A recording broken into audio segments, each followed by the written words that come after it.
What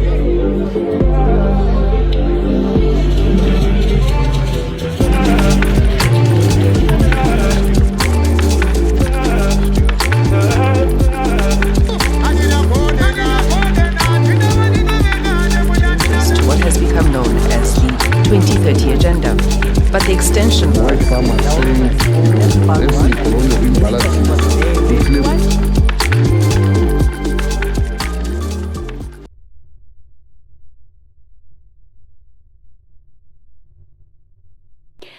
Hello and welcome to In Focus, a program where we do a deep dive into this week's headlines. And of course, my name is Unique Zimuto, and I'll be joined by Blessed Mutlanga as he will be going through the headlines in detail. Chivayo claims global banking fallout despite ZAC clearance. Wignall Chivayo says corruption investigations linked to ZEC voting material scandal have caused an irreparable reputational damage. He claims international banks have red flagged him, costing him major business opportunities.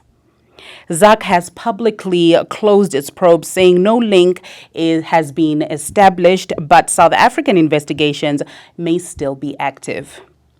Chivayo says he has not received a formal written clearance from ZAC. Muchangwa exposes deep cracks inside ZANU-PF. ZANU-PF spokesperson Christopher Muchangwa publicly dismissed unnamed senior party officials as excitable and unauthoritative. The role enters on the controversial co-option of presidential advisor Paul Tungwarara into the Central Committee. Political Commissar Mnyaradzi Machacha overturned the appointment, citing eligibility rules.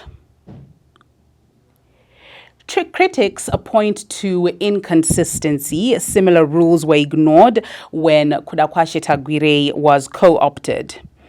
Muchangwa insists only the Politburo has the final authority.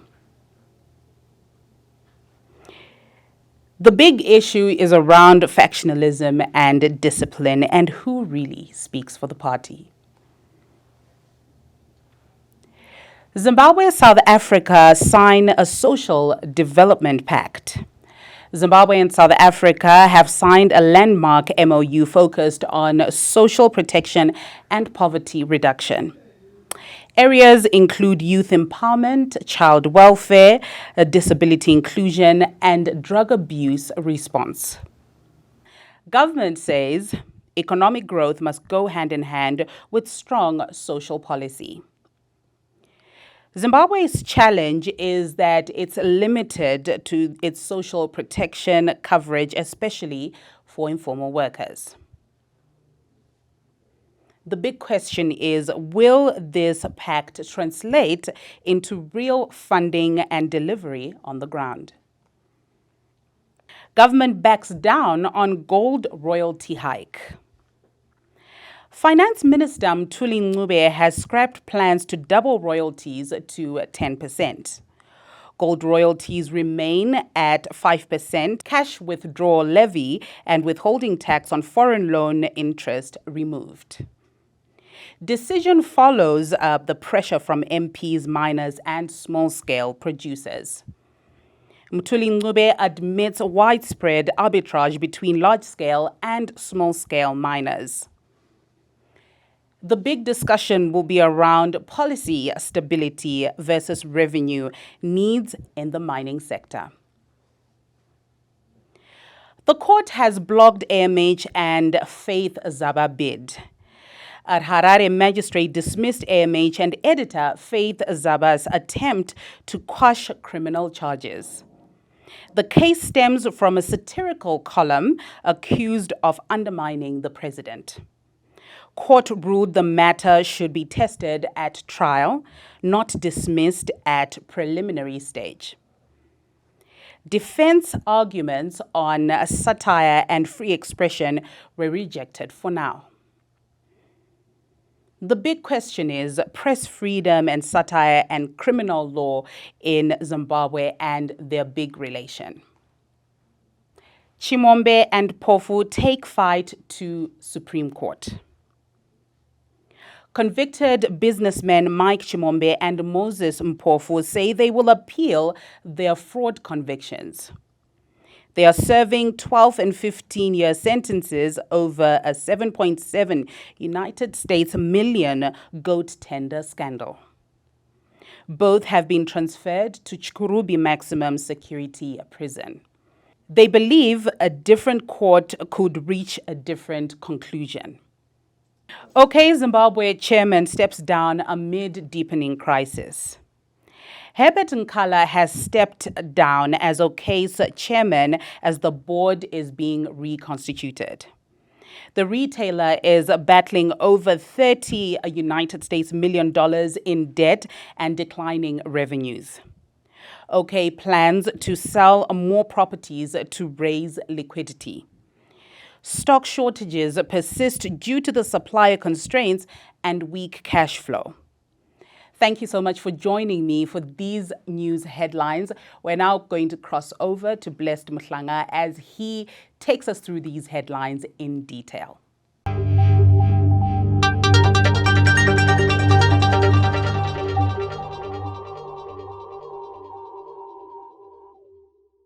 Thank you very much, Unique Zimuto, for getting us through the headlines of the week here on In Focus. Now, on In Focus, we go deep into the stories and we show you why it matters to you. I mean, we go behind the headlines, we go behind the stories and the faces that you've seen, and we give you context and valid opinion that you can count on. Now, on this week, we are joined in studio by Rejoice Ngwenya. Rejoice, they call you a liberal. It's correct, Yeah. He believes in capital markets and a right to a fat wallet.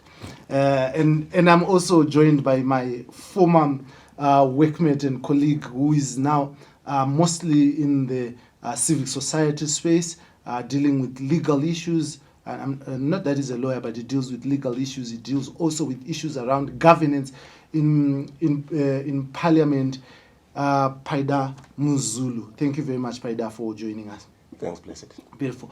Now, this week we are starting with the big story, and this is the big story for this week in our Zimbabwe Independent, the leading story where Wikinel Chivayo and the ZEC scandal is being discussed. Now, Wikinel says the corruption investigations linked to the ZEC voting material scandal have caused irreparable, reputable damage to him. He claims international banks have red flagged him, costing him major business opportunities. ZAC has also publicly closed its probe, saying no link was established, but South African investigation may still be active. Now let us talk about this story, Mzulu. Issue is that Wikinel says this story around the ZEC scandal has affected his business. Would it be the ZEC scandal alone that is affecting his business, or does he have any claim, legitimate claim to say that he's being hit?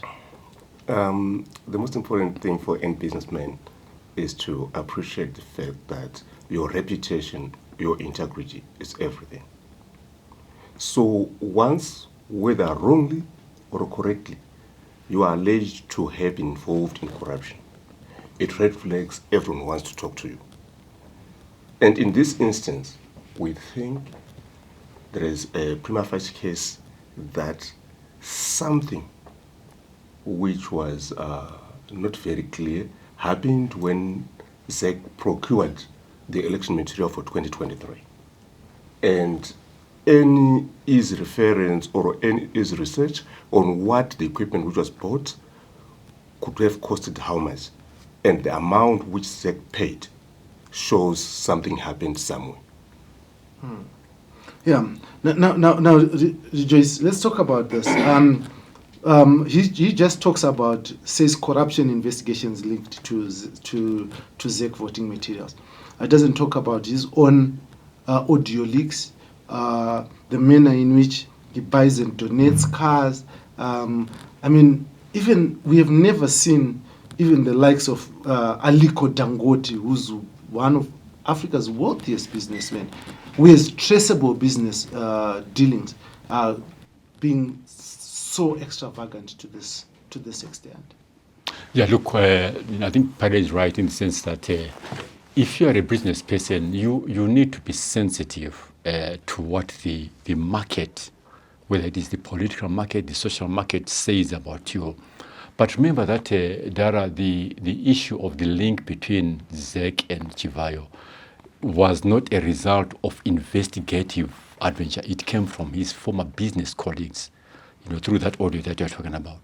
So the right thing at that time would have been for him to immediately get into a system where he has to absorb himself. He was supposed to even approach ZEC to say, can you even publish, because ZEC is a public entity, can you even publish all the financial records that relate to the procurement of election materials so that the world can see that I'm a clean business person.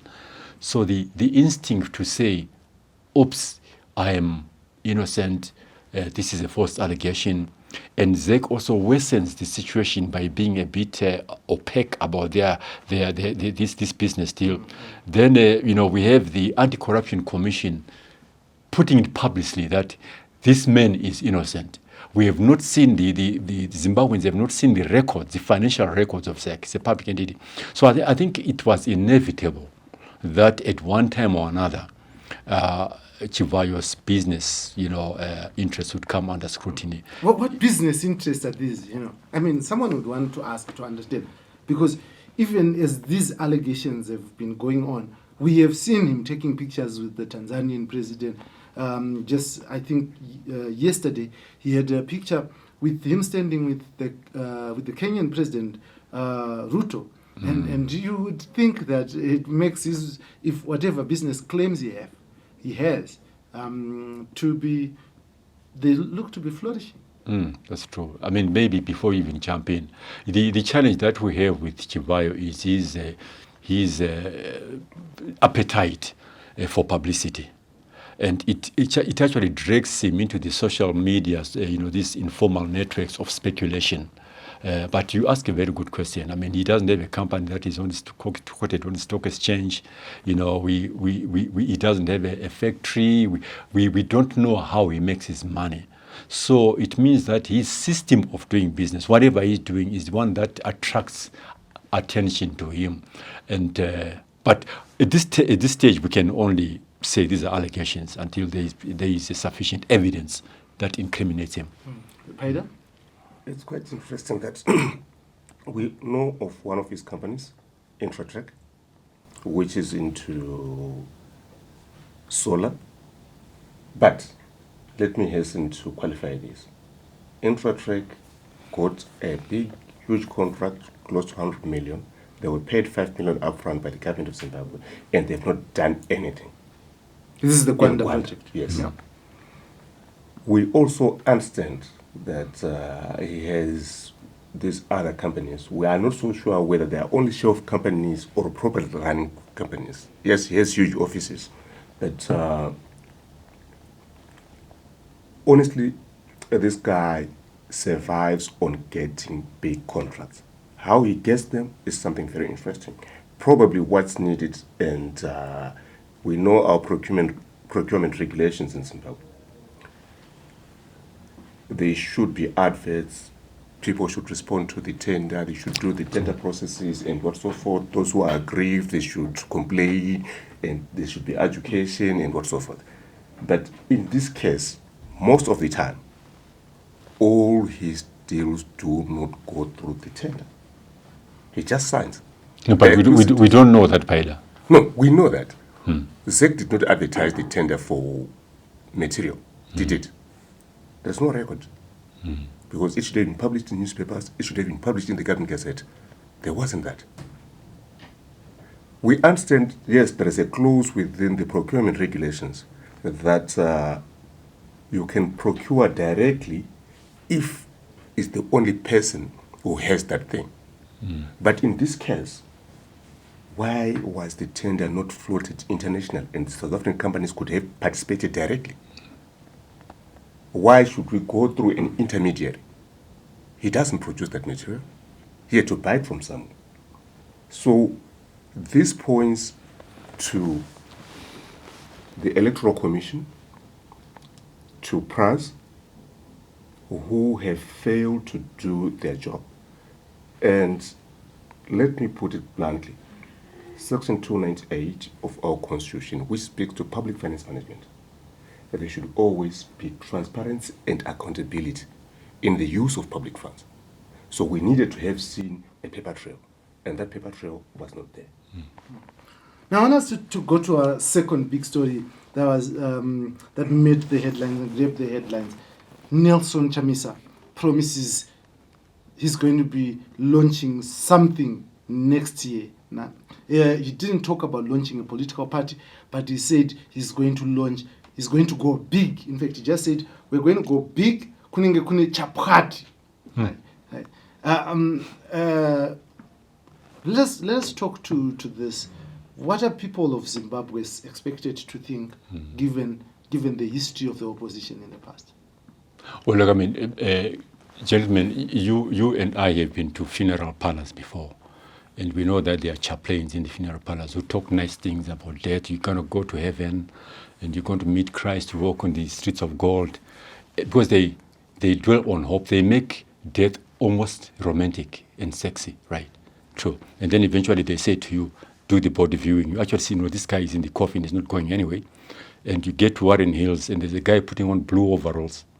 He takes the coffin, puts it in a grave and throws a few concrete stones in it, and then he buries the guy with 2 tons of soil, right? So the guy in blue overalls is real life, right? He's action-oriented.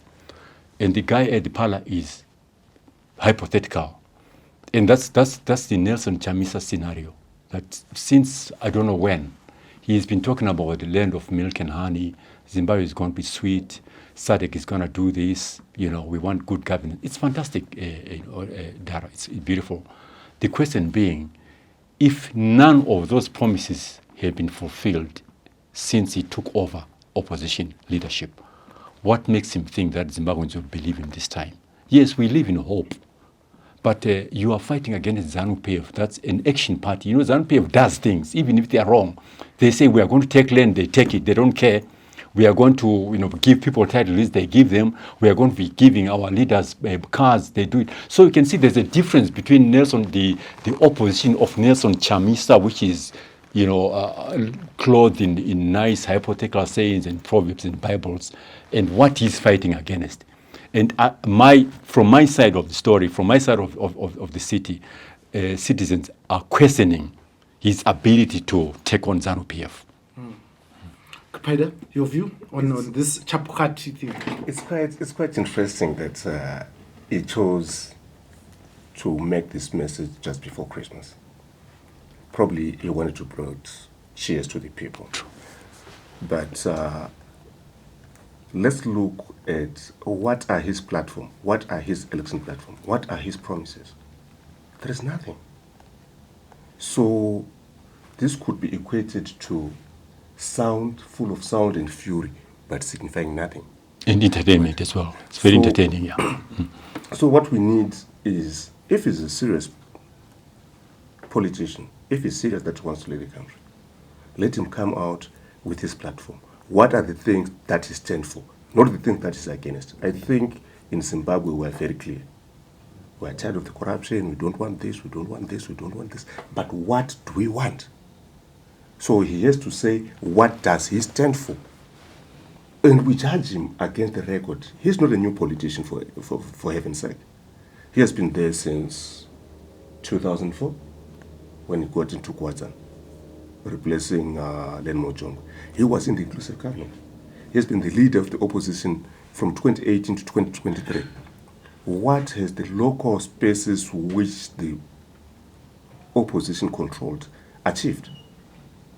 what did he do to people who failed to further his promises, his electoral promises as the party leader? What did he do to the councillors? But we know what it stands for: peace, stability, good governance, constitutionalism, freedom of expression. That's what it stands for. And for me, it sounds more like Komalis than I am. ZANU-PF, this game, gentlemen, is about political power. It's not about values. There's values and principles are fantastic, but this is a war against authoritarian dictatorship. So it's fine to quote all the Bible verses and sing nice songs, but that's not the way that you tackle ZANU-PF. How do you tackle ZANU-PF, Rejoice? Given I'm listening to Mzulu. He judges Nelson Chamisa and says that he has failed to deliver. He has been the leader of the opposition from 2018 to 2023 and has not actually delivered anything that has materialized. But we have a government that has been in power since 1980. Right. And we are okay. But we are judging someone who has not been in power, has never been given power. But we are okay with those who have been in power, collected our taxpayers' money, and we are putting them at the same level. You see, Blessed, yeah. that the problem we have is we try to look at politics using the Zimbabwean lens, which is very unfair to unfair-minded progressive people. As much as I don't agree with the politics of the DA in South Africa. In 2013, I wrote for my blog then an article, "Is the MDC changing color?" When you look at just the document that was produced by Eddie Cross then, right, it spoke about privatization, this, that, right? It had a lot of things which was showing that it was going neoliberal, right? I don't have problems with names, neoliberal or whatever. What I have problems is, do we deliver to the people the things that we promised? So in this instance, when I criticize ZANU-PF, I criticize it on the basis that since 1980, it says it was to the left. People would have free basic education, people would have free medication, people would have houses, people would have nice roads, people would have electricity. And because they are failing to deliver that, I think there should be an alternative. What people live on, beyond the issues about human rights, about transparency, and so forth, is you measure a city or a town, or even a village, by if you open the tap, does water come out? If you switch the light, does light come on? If you are ill, you go to the hospital. Are you attended by a nurse? Do you get even the paracetamol before a major doctor can come? But those benchmarks, Dara is saying, those benchmarks are associated with a ruling ruling party, which Nelson or opposition has never been. I have already considered the fact that he's in the opposition, right? And I think Zimbabwe needs an alternative because ZANU-PF has failed. Right. So I no longer need to debate about ZANU-PF because I've already said it has failed. But the quality of opposition... Right. Yeah. The quality of opposition now has to be very clear. What are the issues it's putting on the table? For heaven's sake, in 2000, everyone was very clear that we're working with the United MDC as a pro-labor, and we thought, everyone hoped that it would redistribute the land, doing it legally, we would have housing, we would have minimum wages, and what so forth. Until when Sidney Chikweshe Mnyarazukwisai spoke about land in Parliament, and the next day he was out of Parliament. That's when I started having doubts about Morgan. Did he stand for the values in which was his platform for the election? So I think it is important that we scrutinize every leader for that matter, if they are meeting to the standards to which they have promised the people. Yeah, but even if you consider the opposite quality of the DA, EFF, even Bobby Wine, You know, you don't have to be in government to be able to show your fangs, your ability to oppose the system. Exactly. Bobby Wine stands there on top of a truck. He's got his hard hat, he's got his bulletproof vest, talking to the soldiers, addressing key issues of essence. But we have a guy who says he runs the biggest opposition movement in the country. He's going to come back again next year. But he's not appearing in the battlefield. At what stage is he going to appear in the battlefield? At what stage is he going to be a Bobby, a Wine? At what stage is going to be a Julius Malema? So this is where the challenge is, that we are recycling this whole mentality that he's going to come in with a new movement. But I don't know really.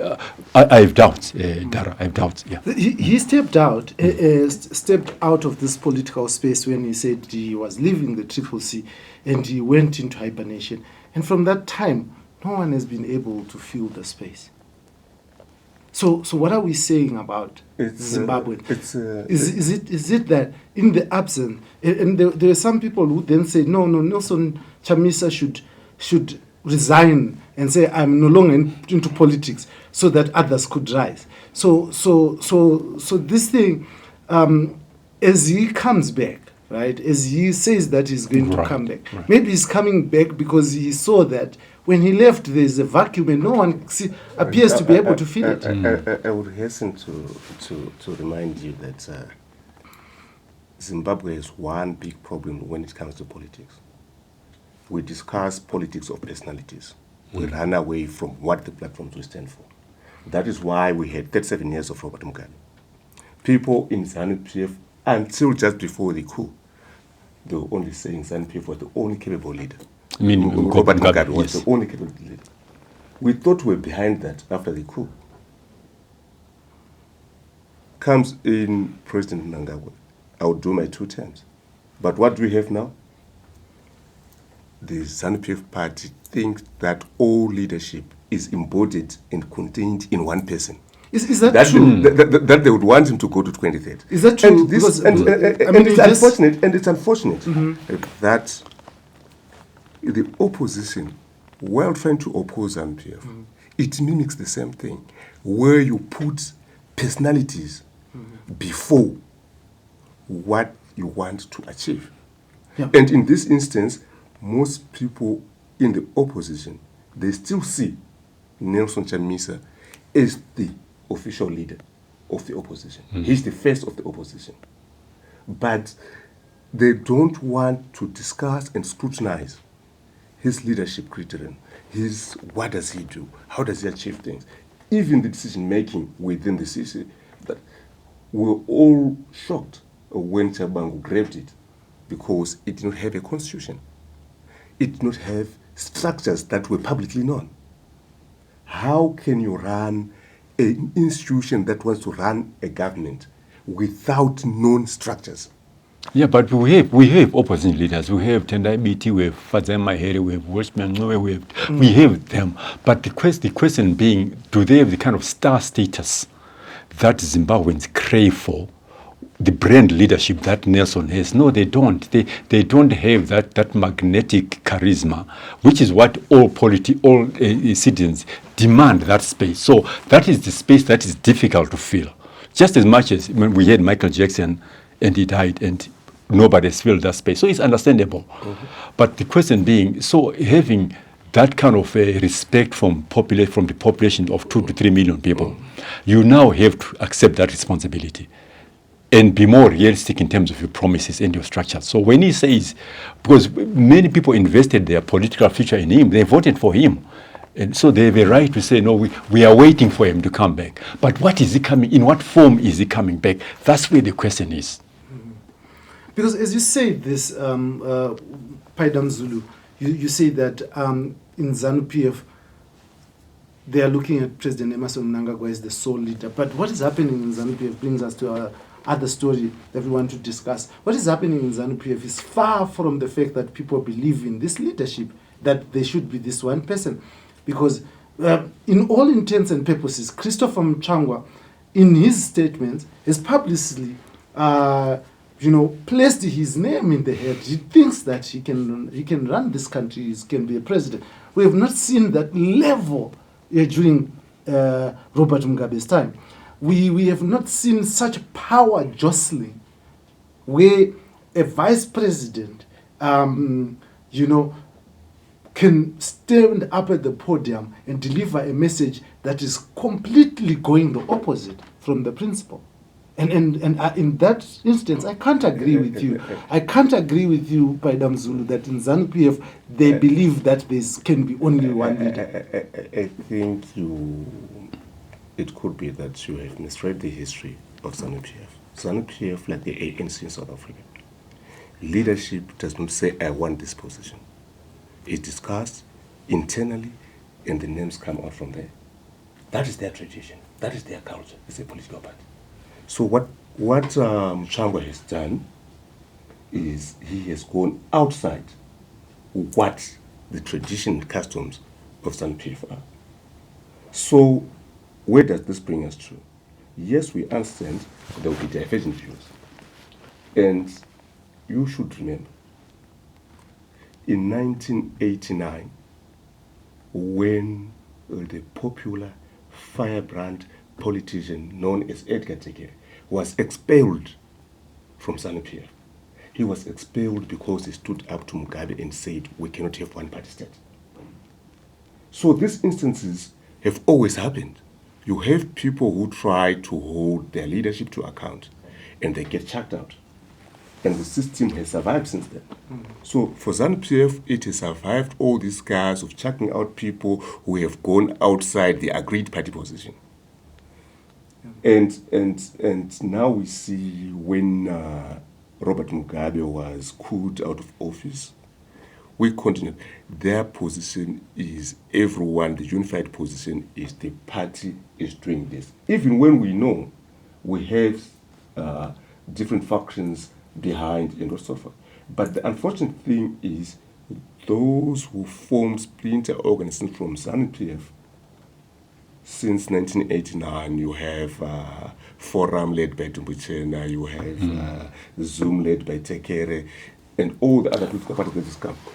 They have not removed ZANU-PF from power or even caused major dents to its political ambition. So why? Why?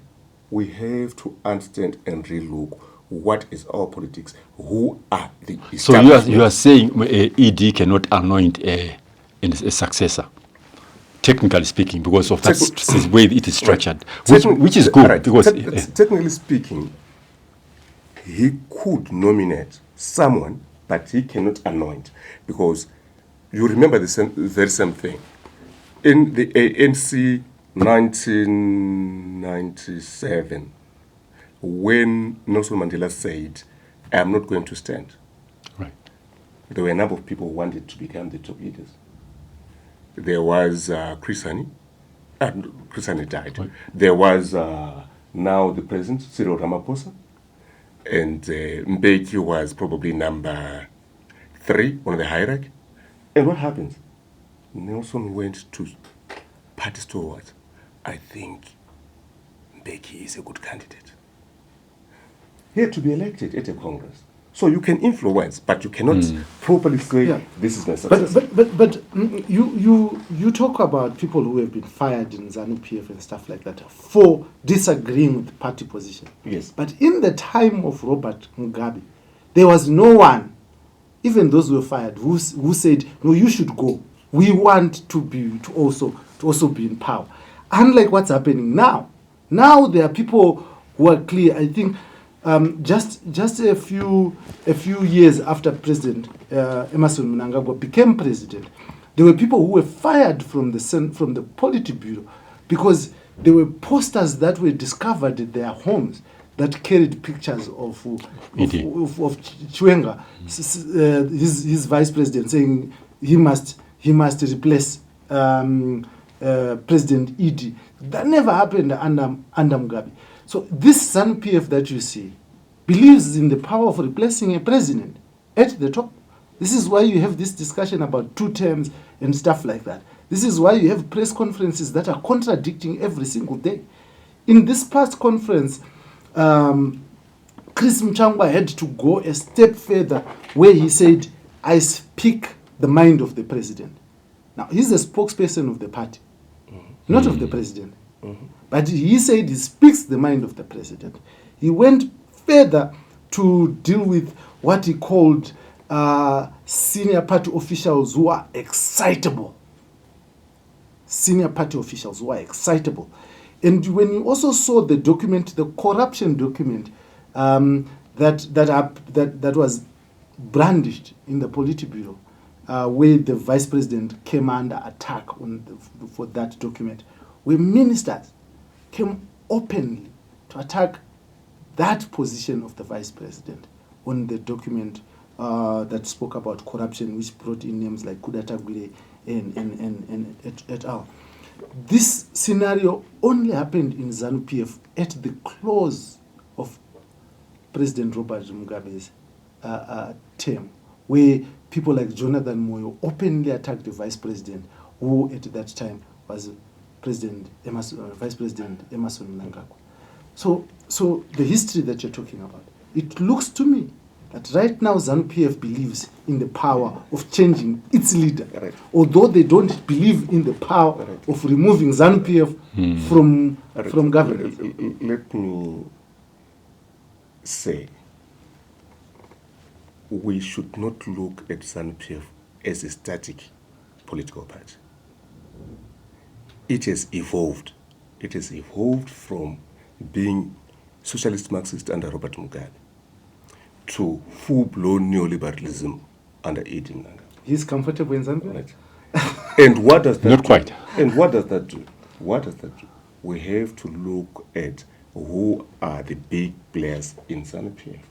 ZANU-PF, since around 2012-2013 election, has depended on local black donors who were getting state tenders and they would fund the party. And it's conceivable that those people who were funding the party now want their pound of flesh. They cannot continue putting money. So it means ZANU-PF has transformed and now is a political party where you have probably, would say, millionaires, probably some billionaires in the interest of it. And they also want power. You should also remember, ZANU-PF as a political party is out of the liberation. And now we are 45 years after the liberation. We only have less than a third of the people who participated in the struggle who are still alive. So there is an opportunity for people who say, we believe in ZANU-PF and they have money to get into positions. They don't have to go through the normal cell district structure that is. Exactly. Yeah. So that's where we are. So that's the transformation. I think Yeah. that's what we're talking about. That we can no longer say that ZANU-PF is content with one single entity of power. There are these entities that have come up, the money bags, that can influence even the processes at provincial level to be able to push their way into the central committee. And how maybe just perhaps maybe they might even submit their names at Congress, for the next election. We don't know. But we are just happy that something is happening. There's a transformation in terms of succession politics in ZANU-PF. Yeah. So are you saying that politics for the poor is gone? I personally believe, gentlemen, that the era of poor politics is over. It's well and truly over. We can romanticize the days that people used to say you have to start from zero and all that. And the money bags now, the ZANU-PF structures are so poisoned with money. They're so addicted to cash and money now. It's not going to be easy in 2028, in the electoral campaign period, for you to walk in there with your principles and ideals and say, Ndirimwana Msangano, and you have no money. That is why you get now guys like Tungwara Rasali coming up saying, wait a minute, if Kudata Gwire can make his way into the Harare province, so I can make my way into Manicaland. So before we know it, Matebeleland, there will be another money bag there, Mashingo. And this is the way the politics is happening. And I think really we need to disassociate ourselves with the old image of ZANU-PF, the revolutionary party. It's now dead. It's now time for big boys with money. And how does the opposition fit in here? Because like Paida says, these people were funding the party, were getting tenders from government. And it appears that getting tenders from the government is tied in to supporting the party. True. I think we have to really look at what's happening within leftist politics. Leftist politics, we've seen the rise of people like Zoran Mamdan in New York. I'm not saying this is what will happen here, but what you need is Zoran won against big capital, guys with more money. So you need to have a proper machinery of people who campaign, who can fight for votes for you, who you tell what is your real story. Because, believe you me, I will not be surprised if Kudata Gure in the next election puts 5 million or 10 million or 20 million to fund an PF campaign. Who in the opposition has that capacity? It means we need to have, if the opposition needs to be successful, it needs to have a coherent, feasible plan of action, which is or gets to the people by word of mouth, door to door, because they'll not be able to contain what these guys do on social media and all this other stuff. And mind you, if you look at the electoral system, you probably have 10,000 polling stations, 200 whatever constituencies, and this is big money. Just imagine in every polling station you need a polling agent, a polling officer, and somebody. You need about 3 people per polling station. Multiply that by 10,000. That's 30,000. 30,000, right. And no small party can run that sort of system. Yep. So we might have all and you need 20,000 for the presidential candidate. Exactly. For each member of parliament, you also need to pay something. Exactly. We haven't even talked about the media campaigns. Yeah. We haven't even talked about anything else. These are just purely mechanical things that require money. And I can tell you that it will be very difficult, whatever form opposition is going to come in this country. It's going to be very difficult to try and break that fiscal ceiling, because surely, yes, ideals are important. We need to believe in principles. But if you have no money, even if you're in opposition, I don't think it's the right arena for you this time. As neoliberal as you are, you would agree with me that money follows the good ideas. Yeah. Right? Yeah. If you are a party which is talking about... You're saying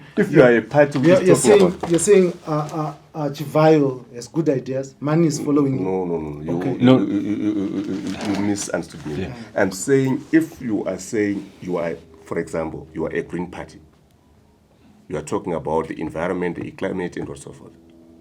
There are people who are ready to put money. No, but I agree with you, Paida. For those values. I agree with you. Who would fund you for those values? So we're simply saying you should have a certain core values that attract the right kind of funding from the right kind of people, and you could still campaign.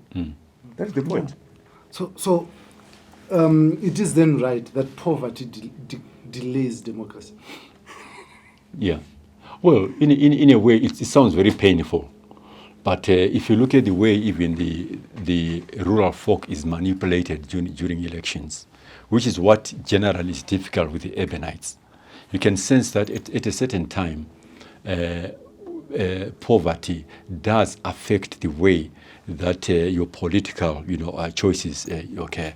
We are familiar with the territory even of campaigns. When you even go to an opposition rally, the first thing probably people will be asking, "Muruguti pama t-shirts there?" So the money politics is not necessarily, it's not really a neoliberal issue. It's about need and want. Yep. So it means that the less money you have to fund them, because democracy is not cheap. Democracy is expensive. So you need real money. If you're going to be attracting support because of your good ideas of good governance and anti-corruption, it's fantastic, it's okay. But at the end of the day, whatever principles and ideals which Nelson Chamisa is coming back with, if they are not backed by big capital, they are not going to fly. Amazing. Let us look at, in the courts, Faith Zaba, the editor of the Zimbabwe Independent, was in the court together with Kulwani Nyati, who's the editor-in-chief of Alpha Media Holdings. Now, they had applied to have their matter thrown out because basically they said that this was satire. There was no specific crime that on the charge sheet that had been put before the court for it to really determine And the court ruled that the matter should be tested at a trial and not dismissed at preliminary stages. Now, we are in a democracy, comrades and friends, and the media plays a critical role in terms of in terms of keeping people to account. I heard you, Mzulu, saying that when we look at Zimbabwean politics, we must not look at Zimbabwean politics in isolation. And in this case, when you look at Zimbabwean politics, it looks like it's in isolation, even as compared to South Africa. Because I remember the Umkhonto wesizwe, no one was jailed for that. But now we had the Faith Zaba spending 2 nights at Kurubi remand prison, female prison, and now she is facing a trial on these issues. I honestly think that we have to relook at what the media can do, what the Constitution says, and what the other attended legislation which governs the media says. But beyond that, politicians need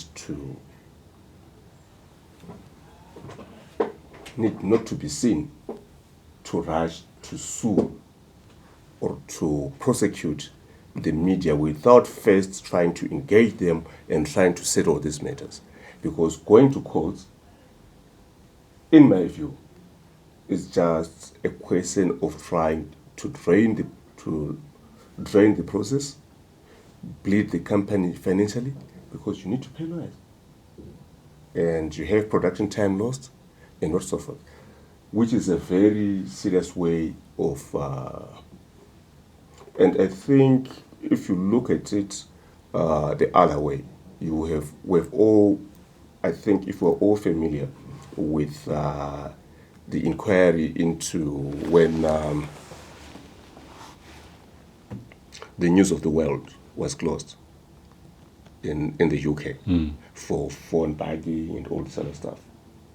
Still, they try to do it, even when you look at libel cases.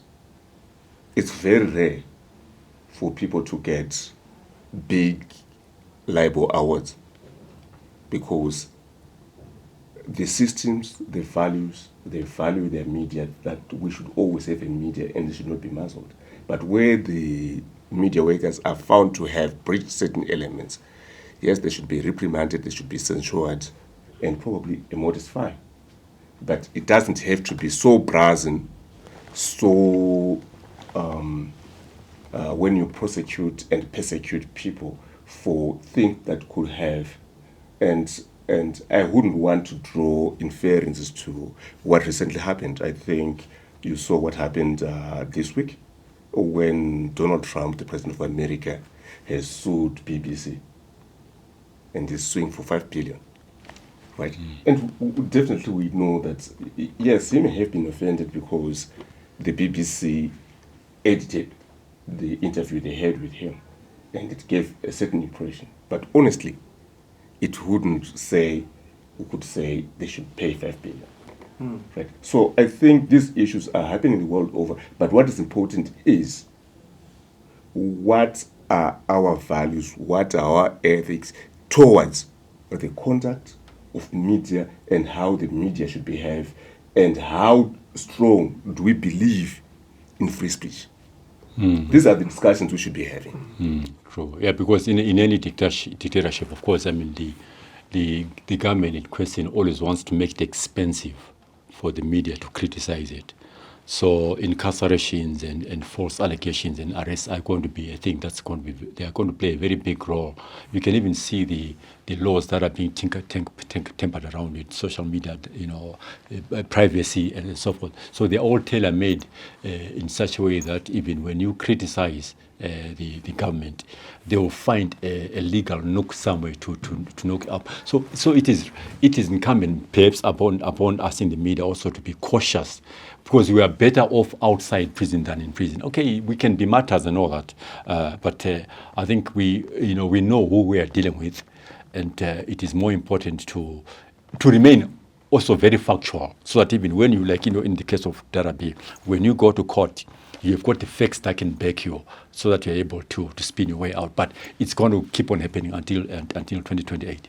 And I think we're not going to dwell on this much because we discussed this last week. But Mike Shimombe and Moses Mpofu are now in Chikurubi, and we've seen images of them that have been going around, are looking good, by the way. And they say that they believe that a different court can arrive at a different conclusion that will actually see them being freed from prison. Now, maybe just a few comments on this, Paidam Zulu. What is your view? Mike Shimombe will be serving 12 years in prison, whilst Moses Mpofu would be serving 15 years.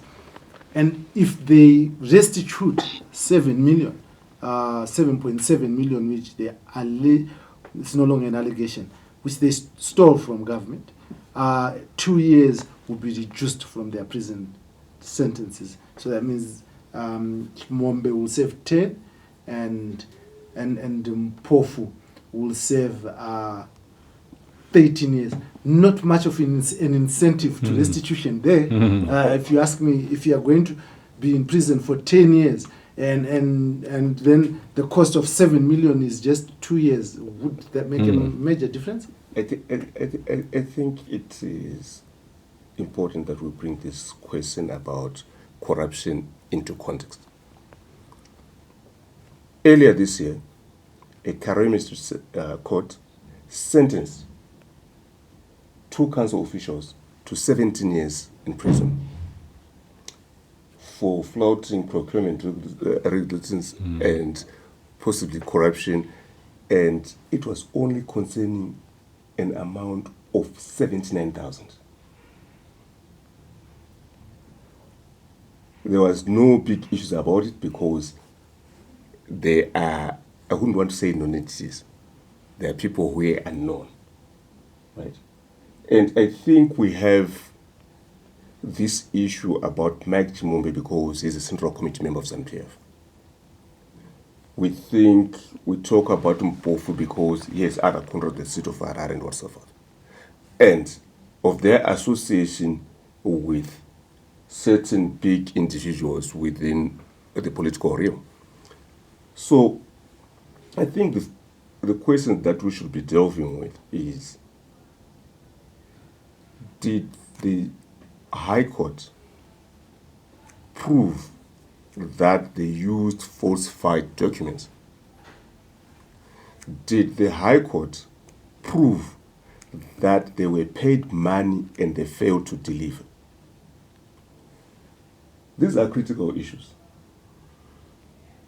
And I think what we need now is, as a country, Zimbabwe annually loses lots of money by public tenders where people do not deliver. What we should be asking for now is to say, if this has been properly convicted, we think the state should go a step higher and pursue all those who fail to deliver, all those who have used fake papers to do business with government. We need to have a certain level of accountability and transparency. Yeah. So the bigger question is, will there be political will by the government of Zimbabwe, the ZANU-PF government that is leading, to pursue all the known people who have failed to deliver? And also, pursue those people who continue to give tenders to those who fail to deliver. Yes. And pursue. I find during this trial, Professor Mamaduku said that they must have been accountable from government itself, because you can't tell someone that they brought you a fake ZIMRA tax clearance certificate. As a certificate that has a QR code that that one of the things that people who were giving those tenders should just take every code, every document submitted, and just And with scan your it. phone, just scan with a QR code, and you will see immediately whether it's original or not.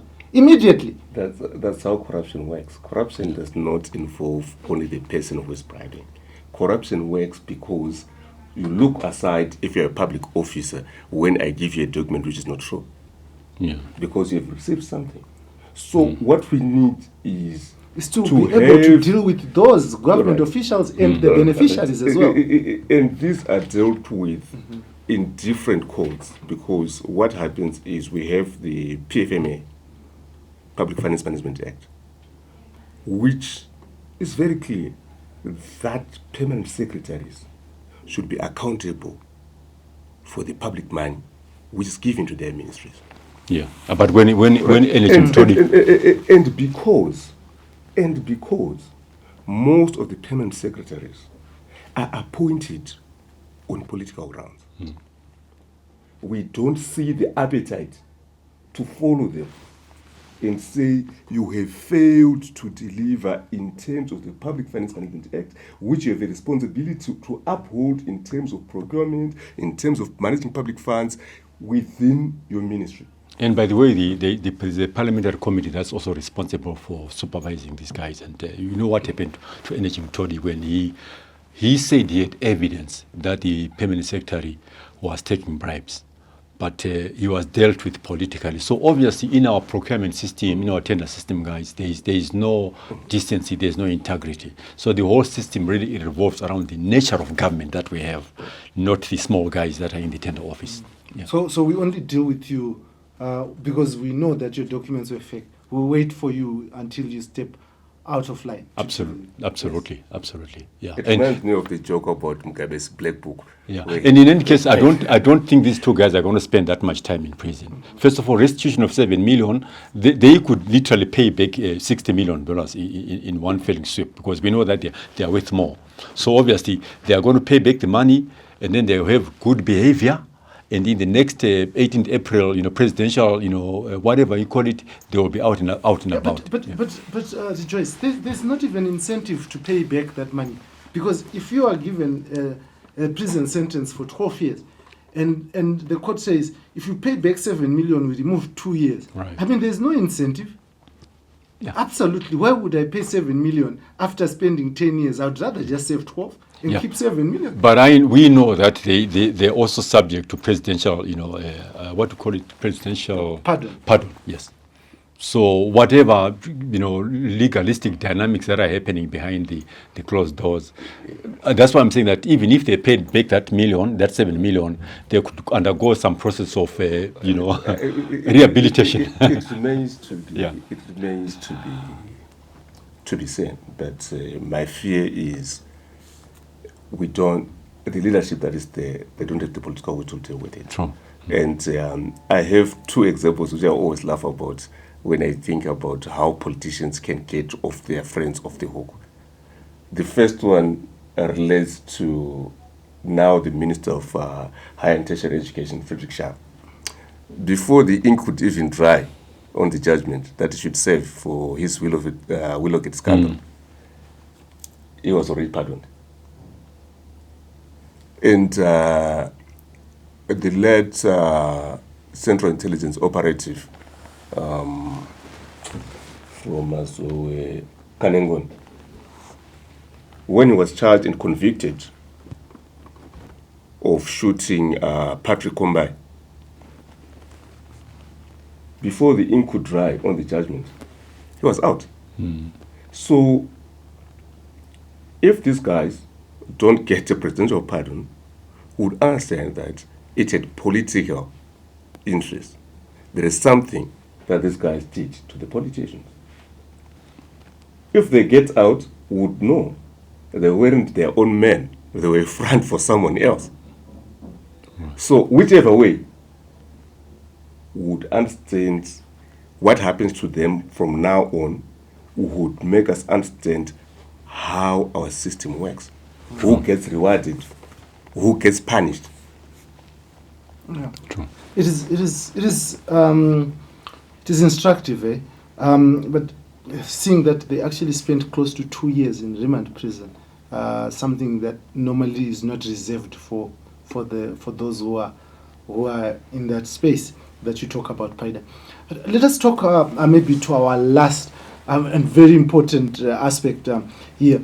Government Finance Minister Tuli Ngube, they had introduced 3% withdrawal tax and had also raised gold royalties to 10% from 5%. These have been reversed. Right? But critically, let us talk about Paida Zulu.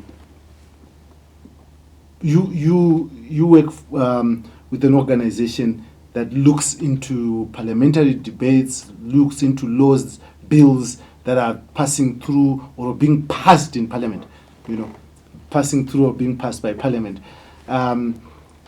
What was the debate like? How healthy was it when the MPs were debating on the budget?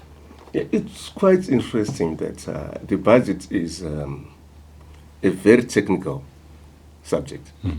Right. So naturally, I would have expected about 20 or 30 MPs to have been properly involved in the debate. Unfortunately, the record of the Hansard of the 16th of December 2025 speaks to only about 4 MPs who were actively engaged, who went close by close and they had something to say. And in many instances, they forced these changes that you speak to. There was some serious debate on the cash withdrawal levy until the minister considered. There was also some serious debate about the presumptive rental tax, which was finally reduced from 25% to 15%. There was also some serious debate with the MPs asking why the minister was protecting the platinum mining companies, which had been given 2 years, initially from 2023, to build refineries. And they were being charged, they should have been charged 10% if they exported unrefined platinum. And in this bill, we had sought to extend that they could go on to 2030 without trying to build, and if they would export, they would pay 5%. And then the MP said, why are you being lenient with them? This has been on the books for the last 3 years, and now you want to extend, and even when you want to extend, you are charging them only 5% tax. And then Mtuli considered, and he raised it 10%. So I think it is very important for the MPs to be aware of the issues, to have research into them, and persuasively make the minister see the value in their argument to change. And for most of the MPs, it was flying above their heads. I'm afraid of Yeah, saying. Darabi has been to Europe before, and of course yourself. Political parties, they rely on think tanks. Yeah. Each political party is statutorily required to have a think tank. These are policy analysts. Even the DA has that policy analysts to look at these things, so that when the member of parliament goes to debate an issue, she or he is doing it from a position of knowledge and understanding of the mechanics. So right now, if you are looking at the disarray that is within opposition, surely you are not going to expect them to be able to understand those things, because Mtuli is a professor of economics or whatever. So he's going to maneuver and manipulate through the metrics that they will never understand. But I think what is lacking really in our political system is to ensure that all political parties, when they caucus prior to these debates, they rely on the evidence of think tanks like Ledris and so forth, who can be able to explain to them. So you can forgive their ignorance. I don't think it's not of their making. It's the quality of knowledge they have in the subject. Yeah. I would want to say, would you, in your instance, say the parliamentary budget should be increased so that the MPs can get people who research for them? I think, I mean, let's talk about, this is why there's a Political Finances Act, right? Right. That funds political parties. True. Because this is supposed to be in terms of what a political party prioritizes. So when they get the money, when Chabangu got that money that he got from Parliament, what did he use it for? Good question. I think those are the kind of questions True. we need to be able to start asking these legislators to say, when you have a political party's budget that comes to you, what do you use it for? Do you educate the MPs so that they understand? Because these are legislators. Sure. For all intents and purposes. Their role is to make law. Their role is to ensure that government brings in policies that allow this country to move forward. And if they don't understand these things, right, what has been discussed and what we know so far are things that are on the surface. Because the 3% withdrawal tax hit directly in the people. The 10% gold hit directly the people because most of the people are surviving on this thing. These are the things that they really understood. But in 2026, we might now begin to understand certain things that were hidden, that they didn't even understand, that they didn't even discuss. Yeah, I think on that point, it's quite interesting that there were a total of 4 or 5 clauses within the bill, which the minister had to withdraw. So when you see the final version and the draft bill which they used for their discussion, you would notice where he made withdrawals. So, for instance, on those international treaties, because he was pointedly asked, we are changing the procurement law, the draft law is there, we are ready to debate it in this house. Why do you want to change it using the finance bill? And yet withdraw that. So there was also debate on he withdrew the clause which should have allowed Mutapa Investment Fund not to pay capital gains tax. He was asked on the merits, why would Mutapa, you have exempted it from procurement regulations, you have exempted it from paying IMMT taxes, you have exempted it from paying income tax, and now you want even to exempt it from capital gains tax.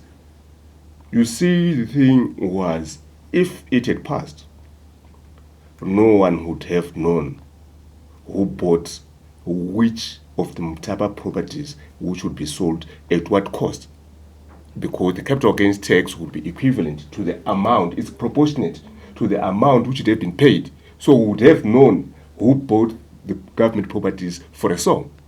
So they wanted to cover that.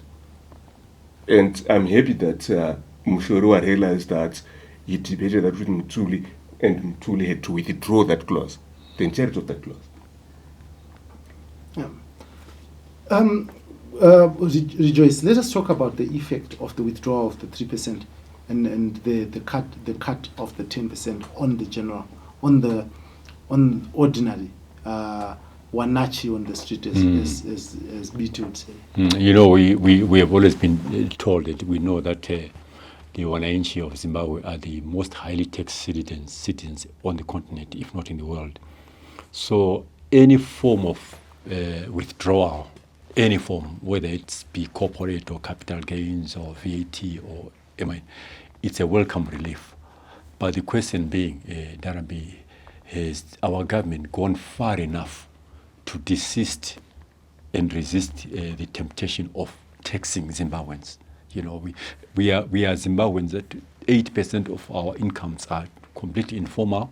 So all those ideas about predictive tax, I mean, it's just being creative. The best thing that Mutuli can do for our citizens is to reduce the cost of government. The government is too bloated. You know, we have a government that is busy dishing out cars to everybody who doesn't matter. So there's a lot that the members of parliament if they had sought advice even before the budgetary debate at consultation level, where they would have said this government is just too big, let's control our costs.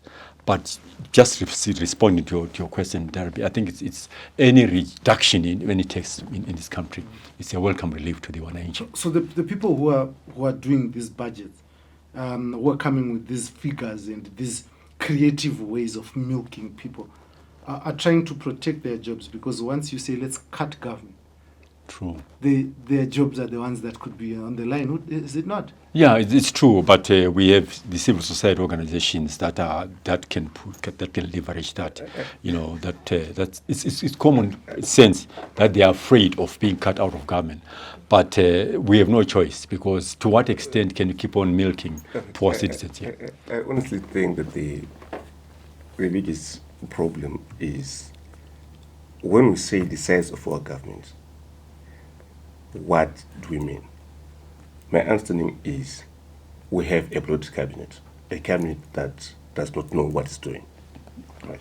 So I would be happier with a leaner cabinet. Right. We go to the civil service.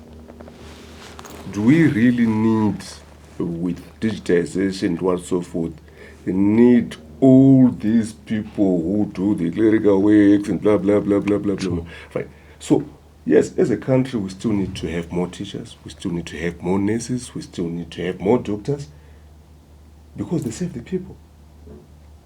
We have to have our kids educated, so we need to have schools closer to our homes, and they should be taught by qualified people. And when we fall sick, we should be having nurses, not nurse aides, treating us. And if it's beyond that, if it's beyond primary health, public health, then the doctors come in. We need to have doctors, and the ratio of doctors to patients should be sustainable. Currently, if you go to Parenyatwe, you have to spend the whole day trying to see a consultant. There is a whole long list of people sitting, waiting for the consultant, who is dealing with all the referrals from all the other provinces to Parenyatwe. I don't remember, I have traveled a little bit. I don't remember Mashonaland Central having an ENT specialist at their provincial hospital. I don't remember Chinhoyi Provincial Hospital having an ENT specialist, and so forth. All those people get referred to come back to Parenyatwe. If ENT, I mean ears, nose, and throats. So we don't have those specialists at provincial hospitals, and all those people have to come to us. Why don't we train more of them? We can pay them, we can't keep them because we are busy buying cars. Oh, that's true. And besides, if you look at, I know that Paida and this crowd is criticizing me for talking about privatization. but my concern really is how much money are we pouring into these dark spaces and halls of state companies that are totally dysfunctional. We don't even they don't even come up for integrity and process analysis. This state, there's a list of about 25 state companies that we actually do not need, and that money can be better deployed to, as you are saying, more profitable public service. Yeah, and I think that's what they have tried to do with the Mtapa Investment Fund. I'm sorry if I play advocate for Manguzga, right. But the thing is, we still need more transparency in how, and accountability, in how these state companies, which you think are excess, are going to be disposed of, and where the money would be invested. Would it be used to recapitalize the companies that we think are important, like Zupco and ZESA, and even the change of the management within those institutions? We know the management, they have failed. We need new technocrats to be running those institutions. So, some people have argued that it's got absolutely nothing to do with management. It's got absolutely nothing to do with bringing in Mtapa for transparency and stuff like that. It's absolutely nothing. It's just the politics. No matter who you put there, as long as the politics has not changed. You have seen the stories of corruption around the National Social Security Authority. The money that is people were put on the corner in courts. They then had to review how they took money to fund political party activities, to fund campaigns. Money that was being taken from pensioners, pocket. So no matter who you put there, when Minister of Finance Mthuli came in, he was saying he had a speech where he said bad money drives away good money, and but when he got in there, he changed his language. The question is, do they not know what needs to be done? I think they do. I think they are aware. Some of these people, the moment they leave Zimbabwe to run multinational companies, become CEOs of MTN, of Africa Development Bank, they are successful, so successful. When they come here, the politics. The question is, what is the political or the capital incentive for not doing their job? So here we celebrate mediocrity. We celebrate people who can't do their job. When you say we, it's who? Right. I think when I say we, I mean as Zimbabweans. I have not seen, for once, in the last 5 years, any concerted campaign or activism saying we think people running NRZ are not doing properly. We besiege, we doorstep, we picket the minister responsible for transport. We have not done that. So you have to say, every year we see the Auditor General reports which says so much cars were bought but were never delivered and what so forth. And what have you done? We have remained at home. So I have to qualify the word we by saying we, all of us Zimbabweans, those especially those who are the taxpayers whose money has been used for these wrong things. Because there are organizations like Zimcode who have also been making a lot of noise. I mean, perhaps we, as you say, we have not made as much noise as possible. But insofar as the government inefficiency is concerned, I think Zimbabweans really have tried their best. The question is, who is listening? That's where the challenge is. Yeah. And what is the cost of trying that best? But I want to thank you very much, gentlemen, for joining me on this In Focus, where we get to give our readers the other side of the story, to understand it and to try and dissect, so that we all get to the point where Paidam Zulu gets us, so that we are a responsible citizen that can engage with issues that affect us, and so that we engage with those who we elect in office, so that they can begin to deliver the things that the people of Zimbabwe desire from their leadership. Now, this will always be In Focus, in-depth, quality analysis, and effective. Here on this In Focus on Heart and Soul TV and radio, with my colleagues here, my wonderful panel. Thank you very much for joining me, Paidam Zulu. It has been a long time. Wonderful, thank you, wonderful. Until next time, thank you.